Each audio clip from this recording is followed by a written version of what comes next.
Dipersembahkan oleh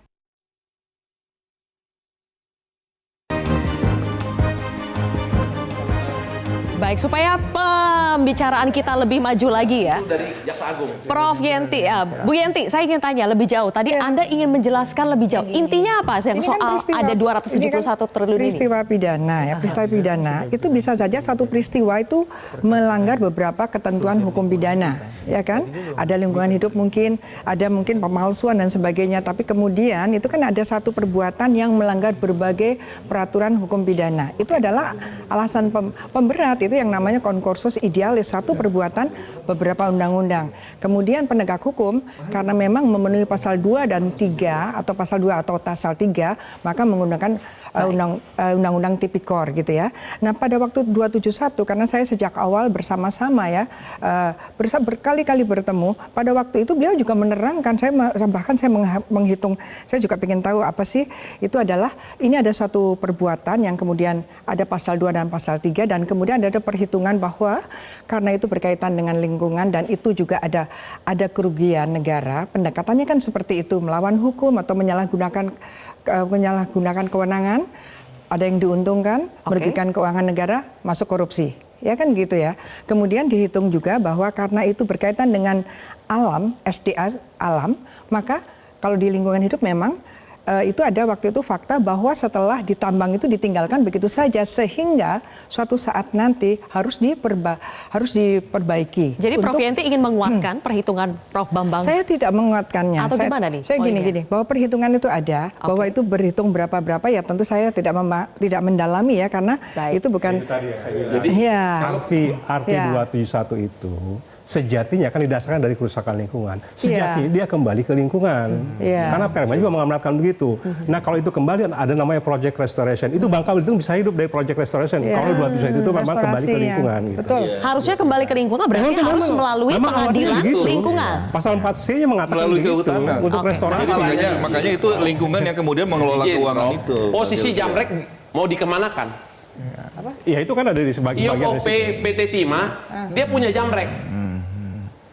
Dia punya Jamrek. Kita sibuk bicara soal tipikorisasi. Baik. Bang Adi, kita kasih kesempatan ke Prof Jabi dulu ya. Prof Jabi, dari tadi perdebatannya soal 271 triliun yang disebut kerugian negara, padahal itu adalah potential loss dan merupakan perhitungan analisa kerugian lingkungan yang menurut Hakim Banding itu harusnya harus kembali ke lingkungan, harus ada pengadilan khususnya, tapi sekarang dicampur adukan menjadi kasus korupsi. Bagaimana itu, Prof? Jadi ini yang namanya kontroversi. Kan? Ini baru kontroversi. Ini kontroversi. Kenapa? Karena putusan awalnya itu tidak ditemukan kalimat yang mengatakan kerugian lingkungan hidup. Nah, jadi dari awal sebenarnya sudah salah. Kenapa?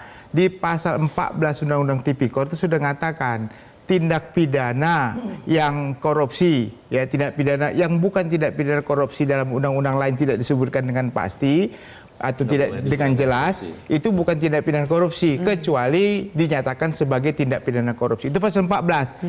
Kenapa ada pasal 14 itu? Karena waktu pembentuk undang-undang tipikor itu khawatir jangan sampai semua tindak pidana itu jadi tindak pidana korupsi. Nah, kita alami sekarang saat ini. Yang kita alami saat ini adalah tindak pidana lingkungan hidup yang kerugiannya harus dihitung dengan lingkungan hidup dan hukumannya dengan lingkungan hidup ditarik ke tindak pidana korupsi. Padahal di undang-undang lingkungan hidup tidak dinyatakan sebagai tindak pidana korupsi, tetapi kita tarik sebagai tindak pidana korupsi. Akhirnya Pengadilan Tinggi mengakui bahwa itu bukan tindak pidana korupsi. Nah, itulah kerugian yang disatukan. Nah, bagaimana kerugian yang bukan tindak pidana korupsi dijadikan sebagai perbuatan tindak pidana korupsi? Ini kan kontroversi. Akhirnya kontroversi. Kita harus akui, ya, harusnya kalaupun dia pakai tindak pidana ini sebagai suatu mau pakai tindak pidana pengembalian keuangan negara melalui tindak pidana korupsi, dia pakai pasal 32. Pasal 32 itu mengatakan di ayat 1 di Undang-Undang Tipikor, kalau tidak ada perbuatan pidananya, jaksa pengacara negara bisa mengajukan gugatan. Itulah yang dimaksud Pengadilan Tinggi tadi. Jaksa, you ajukan gugatan keperdataan terkait dengan kerugian lingkungan hidup. Bukan pasal 2, pasal 3. Itu sebenarnya message yang mau disampaikan di pengadilan tinggi itu. Cuma sayangnya ada kontroversi lain, yaitu hukuman 30 tahun tadi. Diperberat. Hampir 30 tahun kan. Bisa gitu kan. begitu ya, Prof. Jamin? 20 ya nggak boleh. Kalau kita lihat ya di pasal 12 KUHP ayat ke-4 ya. Sekarang kalau di KUHP yang akan datang ini pasal 68 itu ya. Hukuman maksimum terkait dengan hukuman waktu tertentu itu cuma 20 tahun. Tidak boleh lebih dari 20 tahun. Jadi kalau Pak Presiden bilang tadi 50 tahun, mungkin penasihatnya salah ngomong atau salah kasih masukan. Apalagi sekarang pengadilan mau diikuti lagi 20/10. Padahal 10 itu kan uang pengganti terhadap jika tidak bisa membayar 420 miliar pasti itu. tidak bisa. Pasti saya yakin tidak bisa. Kalau tidak bisa kan nggak bisa diterapkan terkait dengan 20 tahun itu ya. Jadi menurut saya, ya entar sebentar dulu Pak Agus, Prof ya. Jadi saya katakan ada beberapa, dari awal ini sudah salah. Maka diakui oleh pengadilan tinggi, kalau saya penafsiran saya, dia diakui seperti itu, bahwasannya ini kerugian lingkungan hidup, silakan Pak Jaksa, yuk ajukan gugatan sesuai dengan pasal 32 ayat 1 Undang-Undang Tipikor, mengajukan gugatan keperdataan sebagai jaksa pengacara negara. Boleh, sudah ada kok, itu bisa dilakukan begitu. Seharusnya itu dilakukan di awal. Harusnya di awal. Di awal. Iya. Ya, jangan membuat kegaduhan yang seperti ini. Jadi manfaat dalam hal penegakan hukum yang dilakukan oleh Kop Adiaksa betul-betul tidak ada manfaatnya. Malah tidak terasa buat masyarakat. Bahkan membuat susah masyarakat. Bang Agus. Saya menyampaikan begini. Jadi tidak pas juga ketika kemudian ada satu peristiwa hukum, ya, peristiwa hukum yang berkaitan dengan apakah itu kaitannya dengan pengelolaan sumber daya alam dan seterusnya, tidak bisa kemudian dikenakan Undang-Undang Tipikor pasal 2, pasal 3. Saya dalam berbagai kesempatan menyampaikan ada asas hukum yang saya kira kita pahami. Pak Jamin Ginting juga belajar juga mengenai asas hukum sistematis spesialitas yang itu bisa dipergunakan atau bisa diterapkan untuk apakah satu peristiwa hukum yang kaitannya dengan kerusakan lingkungan, kerugian lingkungan dan seterusnya bisa kemudian diterapkan Undang-Undang Tipikor. Tentu ini adalah ada syarat-syaratnya. Enggak dong. Syarat-syaratnya adalah yang saya maksudkan dengan syarat-syarat itu adalah yang pertama. Kalau yang ini ada pertama, lingkungan, deliknya bisa adalah jadi korupsi. Delik yang kemudian berkaitan dengan pasal 2, pasal 3. Apa pasal 2, pasal 3 itu? Pasal 2, pasal 3 adalah memperkaya sendiri secara melawan hukum dan seterusnya. Pasal 3-nya adalah menyalahgunakan kewenangan untuk menguntungkan diri sendiri, orang lain, dan korporasi.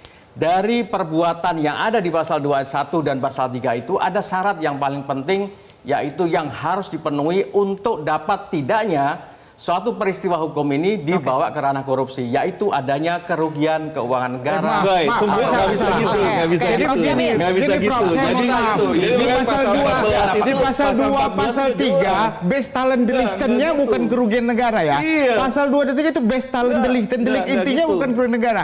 Delik intinya adalah perbuatan melawan hukum yang mengakibatkan kerugian negara.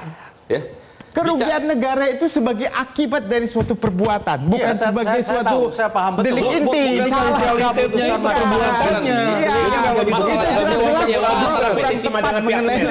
Di dalam Mahkamah Agung disebutkan seperti itu. Itu ada legal opinion-nya. Jadi Bestalen Delikten pasal 2 itu adalah perwederly hate terkait dengan tindak pidana korupsi, bukan akibat dari perbuatan. Yang dipidana adalah perbuatan yang melawan hukum, bukan akibat. Jadi tidak semua, tidak semua kerugian negara itu adalah korupsi. Syarat untuk dapat diterapkannya. Tidak semua ada unsur kerugian negara adalah korupsi. Enggak. Loh iya, itu yang semua paham. Kalau kalimat Bapak kan tadi saya sampaikan, tadi semua kerugian negara itu adalah korupsi. Itu berbeda. Enggak, tadi saya sampaikan untuk dapat diterapkan asas sistematis spesialis itu ada syarat-syaratnya. Itu beda kan? Pak, itu nggak ada kaitan dengan ajas spesialis, itu nggak ada. Ini buktinya pengadilan yang sudah berkekuatan dalam hukum menerapkan tetap, hukum, maka kita koreksi yang sekarang. sudah berkekuatan hukum tetap sering sudah memutuskan kasus-kasus perkara itu menjadi suatu hal yang sering diputuskan Contoh bukan berarti dia menjadi benar. Jadi hal yang salah berulang kali dilakukan tidak pernah jadi benar. Dia akan tetap jadi salah.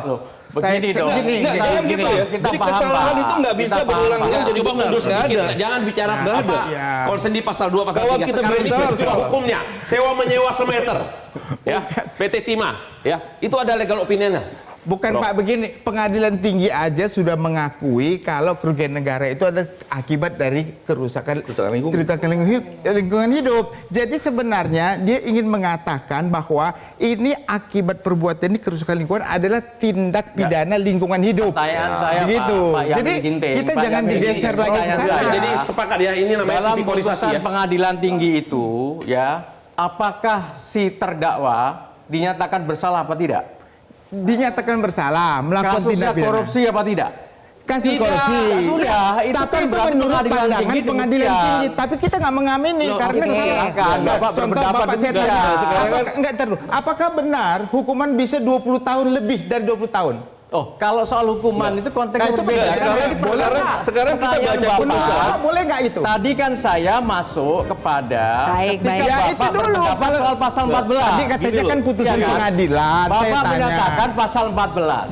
Pasal 14 Undang-Undang Tipikor kan, Bapak mulai dari situ. Yang saya berbeda pendapat dengan Bapak soal pasal 14. Pasal 14. Karena tidak ada satupun undang-undang yang secara eksplisit menyatakan Ada bahwa undang-undang apa, Pak? pajak. Loh, Undang-Undang 2899 ya. Pak, tidak, harus Pak. tahu, harus Iya. tahu historisnya Undang-Undang bahwa Undang-Undang 2899 3199 itu tidak. adalah satu paket dengan Undang-Undang 2899. 2899 tidak. Enggak, Tidak. 2899 pasal Undang-undang 14. adalah undang-undang. Baca ya. dulu. Bahwa 2899 dan Baik. 312 itu adalah satu Undang-undang paket. KKN berbeda, Saya di situ. Pak. Tidak ada. Enggak, Saya sudah baca, 2899 Pak. itu satu paket. Oke. Sudah pahami semua itu. Kita harus jeda terlebih Coba dahulu. baca lagi lah. Bapak-bapak, kita harus jeda terlebih dahulu ya. Nanti kita sambung lagi supaya lebih kondusif juga. Bu Yenti, nanti saya juga ingin tanya kepada Anda, ada satu hal yang belum kita bahas dari tadi. Soal bagaimana sebetulnya harta yang dikatakan terpisah tapi kemudian dikaitkan juga sehingga ini menjadi pasal pencucian uang juga. Apa pendapat dari Bu Yenti soal itu? Kita akan bahas lebih jauh pemirsa sesaat lagi.